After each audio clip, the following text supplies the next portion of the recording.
मारो इसे और मारो इसे, ये इसी लायक है। अरे मारो यार। सरपंच जी, कालिया को चोरी करते हुए हम सबने रंगे हाथ पकड़ा है। अब इसे गांव से बाहर निकाल देने में ही हम सबकी भलाई है। तो देर किस बात की है, अभी इसे धक्के मार के इस गांव के बाहर का रास्ता दिखा दो। अरे सरपंच जी, ऐसा मत करिए, मुझे एक मौका और दीजिए, मैं दोबारा कभी चोरी नहीं करूंगा। लेकिन गांव वाले उसकी एक नहीं सुनते और उसे मार मार के गांव की सीमा के बाहर निकाल देते हैं। अरे मेरी कमर दर्द के मारे मेरी जान निकली जा रही है। कमबख्तों ने जम के धुलाई की है मेरी।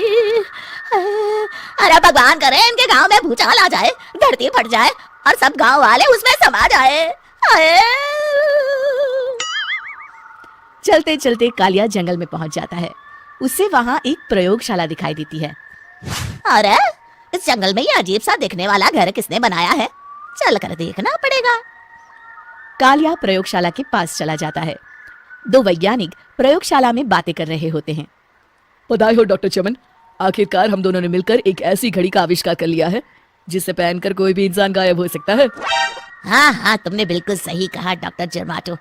अब कल सुबह ही हम इस जंगल से निकल जाएंगे, लेकिन उससे पहले आज रात के खाने का बंदोबस्त करते हैं। हाँ हाँ, मुझे तो बड़ी जोरों से भूख लगी है, चलो चलते हैं। दोनों वैज्ञानिक वहां से चले जाते हैं।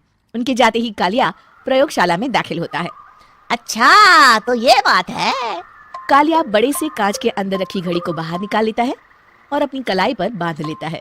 फिर घड़ी में लगा बटन दबा देता है। कालिया को एक जोरदार झटका लगता है। कालिया अपने आप को आईने में देखता है तो उसका पूरा शरीर पूरी तरह से गायब हो चुका होता है। अब तो जो चाहे वो कर सकता हूँ। सबसे पहले मैं उन सभी को सबक सिखाऊंगा। गांव वालों, मैं आ रहा हूँ। कालिया गांव की ओर चल पड़ता है। थोड़ी देर के बाद दोनों वैज्ञानिक वहां आते हैं। अरे ये क्या, लगता है कोई हमारी घड़ी चुरा कर ले गया है। ये देखो पैरों के निशान। अब क्या होगा, अगर वो घड़ी किसी गलत हाथों में पड़ गई तो अनर्थ हो जाएगा। तुम चिंता मत करो, हमारी घड़ी में जो बैटरी लगी है ना, वो सिर्फ 24 घंटे चलेगी। उसके बाद वो घड़ी काम करना बंद कर देगी। उधर दूसरी तरफ गांव में सरपंच अपने घर में सो रहा होता है। तभी एक आहट से उसकी नींद खुल जाती है। अरे कौन है वहाँ? बड़े मजे से सो रहा है, आज मैं तुझे नहीं छोड़ूंगा। कालिया पास में पड़ा डंडा उठाकर सरपंच की पिटाई शुरू कर देता है। ये ले, ये ले, तू इसी लायक है, ले। अब मर गया। अरे अरे ये क्या हो रहा है? अरे अरे कोई बचाओ मुझे, मेरे घर में भूत आ गया है। सही कहा, मैं भूत ही तो हूँ, ये ले। अरे भूत जी, मैंने आपका क्या बिगाड़ा है, मुझे छोड़ दीजिए। आपको क्या चाहिए? तेरे घर में जितना भी पैसा है ना, मुझे ला कर दे दे, तब मैं तुझे छोड़ दूंगा और यहाँ से चला जाऊंगा। सरपंच अपनी तिजोरी से पैसे निकालकर एक बड़े कपड़े में बांधकर जमीन पर रख देता है और कालिया वो सारा पैसा लेकर वहां से चला जाता है। दूसरी तरफ जमींदार गांव के चौराहे पर खड़ा कुछ लोगों से बात कर रहा होता है। इस कमीने जमींदार ने भी मुझे बहुत पीटा था, इससे भी बदला लेना तो बनता है। हाँ? जमींदार अचानक अपने आप को चांटे मारने लगता है।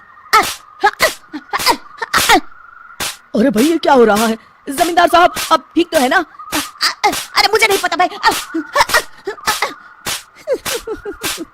अरे मर गए रे, ये तो पक्का किसी भूत प्रेत का काम है। जमींदार के अंदर कोई भूत आ गया है। इससे पहले कि ये हमारे अंदर आ जाए, मनोहर भाई अपनी जान बचानी है तो भागो यहाँ से। ये क्या? अरे बाप रे बाप, मुझे तो भूतों से बड़ा डर लगता है, मैं तो चला यहाँ से। अगली सुबह इस घटना से पूरे गांव में दहशत फैल जाती है। सभी गांव वाले आपस में बात करने लगते हैं।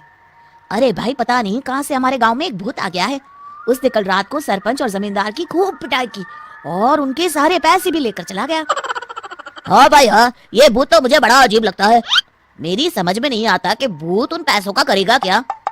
अरे तेल में पकोड़े बना के तलेगा, बेवकूफ। इस बात की चिंता करके कहीं वो भूत हमारे घर में ना आ जाए। तुम बिल्कुल सही कह रहे हो हरिया, मैं भी इसी बात से घबरा रहा हूँ। अच्छा अब मैं अपने घर जा रहा हूँ, तुम सभी अपने अपने घर चले जाओ, उस भूत का कोई भरोसा नहीं है। हाँ। तीनों वहां से चले जाते हैं। दूसरी तरफ कालिया सारे पैसों को एक खंडर में छुपा देता है। इतने सारे रुपए तो मैंने अपनी पूरी जिंदगी में एक साथ कभी नहीं देखे। इस तरह कुछ दिनों में मैं अमीर बन जाऊंगा। आज मैं उस मोटे बब्बन को अपना शिकार बनाऊंगा। सुना है दहेज में बहुत सारे पैसे और गहने मिले हैं।